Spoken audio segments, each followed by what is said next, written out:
Have you ever wondered what happens in an old den tree when there's no one around to watch?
We've been having a lot of fun in our Critical Thinking for Christians class that meets on Tuesday nights at the Littleton United Methodist Church at 6:30.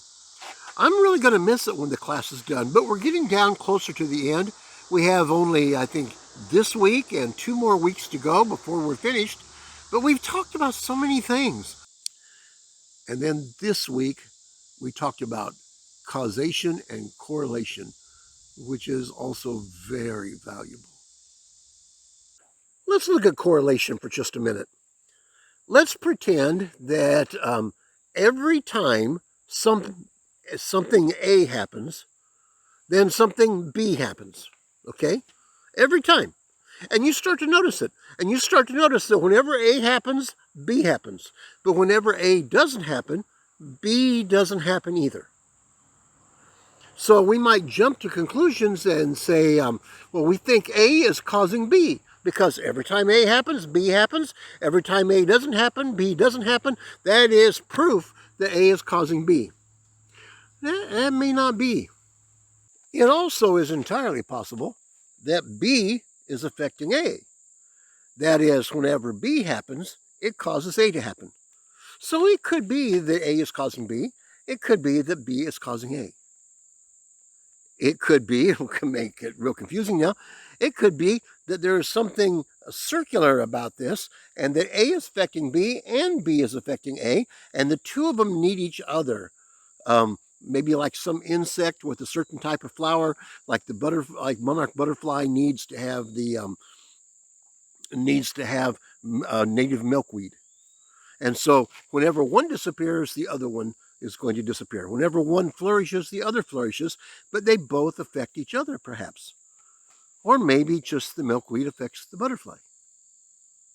Or perhaps there's something C out there that affects both. A good growing season for one is also a good season for the other. So there's some C out there that affects both.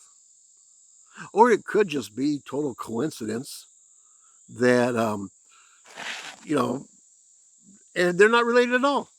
It just has happened that whenever we have looked at it and noticed it, we've happened to notice that they both go up and down at the same time.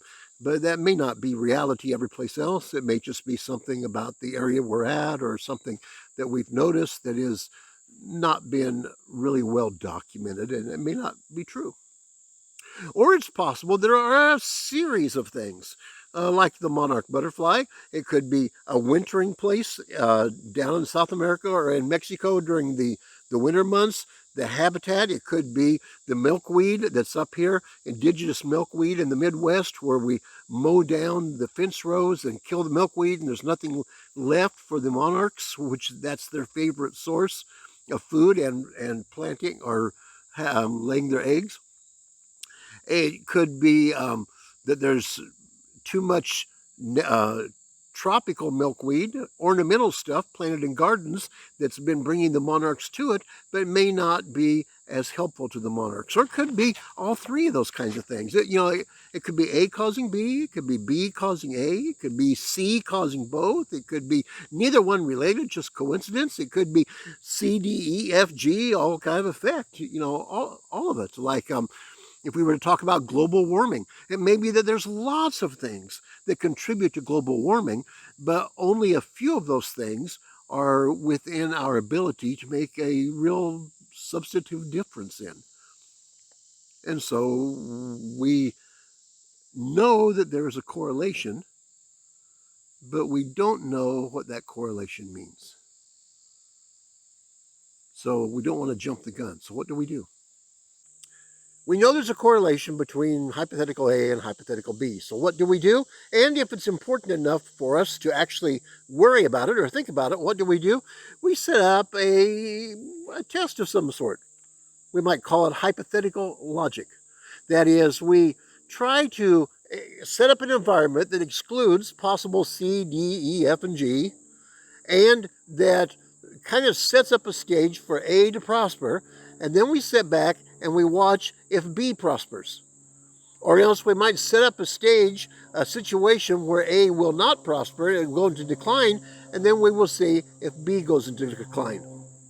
Now, if it does what we expect it to do, then we are a little closer to being accurate, to probably have found a key to what may be going on. Now, it hasn't proved anything, because there could still be things in our tests that aren't perfect. There could still be different little idiosyncrasies that we didn't account for, any bias creep into it. It does not prove anything, although sometimes if it fails, it can disprove something. And so we can say, well, at least this isn't what's causing it. It looks like A prospered and B didn't, so it must be, or it looks like A is in decline and B is still prospering, so it must not be A. So, we won't do that. We'll look for something else, maybe that affects both or something like that. What we're talking about is the scientific method. Now, for those that have been in our inductive or in our critical thinking class for the last several weeks, we're beginning to learn a word called deductive logic and inductive logic. We'll talk more about deductive logic next week, but inductive logic are different, solid, critical thinking styles that help us to arrive at more certainty about something that we can't know for sure, but we still have to kind of come up with a decision on, or we want to know more about. What we're talking about now is the scientific method. The scientific method never really, or very seldom, ever really proves anything.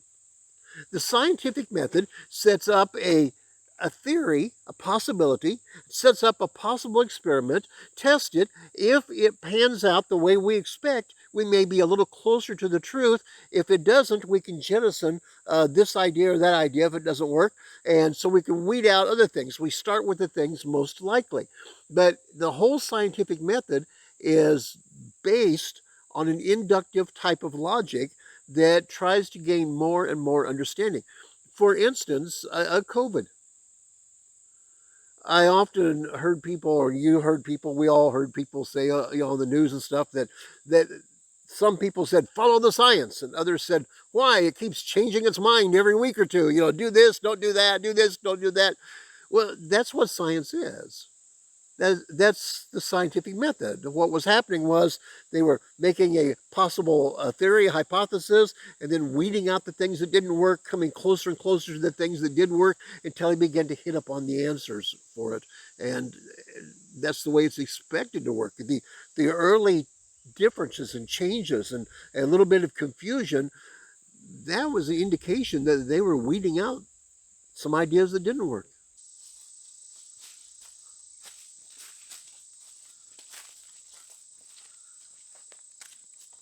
I think I've now taped this last portion of this week's little devotional thought 6 or 7 times, and I just can't get the right words out.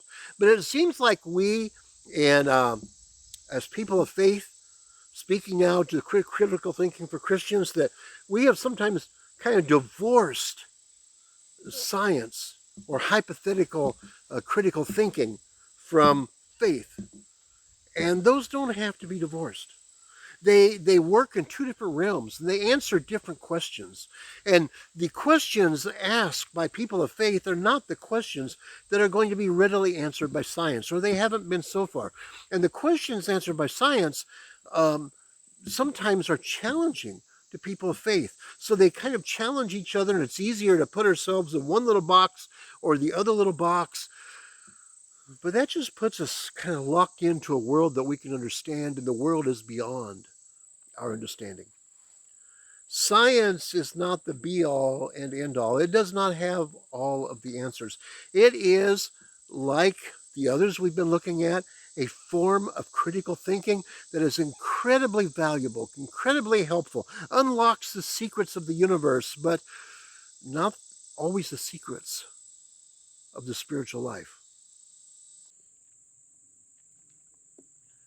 I guess I'm about ready to call this week's devotion a quit. That's as far as I can go, talking about faith and science and critical thinking and the usefulness of the scientific method, and encouraging us to get outside of our box and open ourselves up to a greater experience. And so I'm going to go home now, and my dining room table, I've commandeered one end of it, and I have my computer and everything set up there.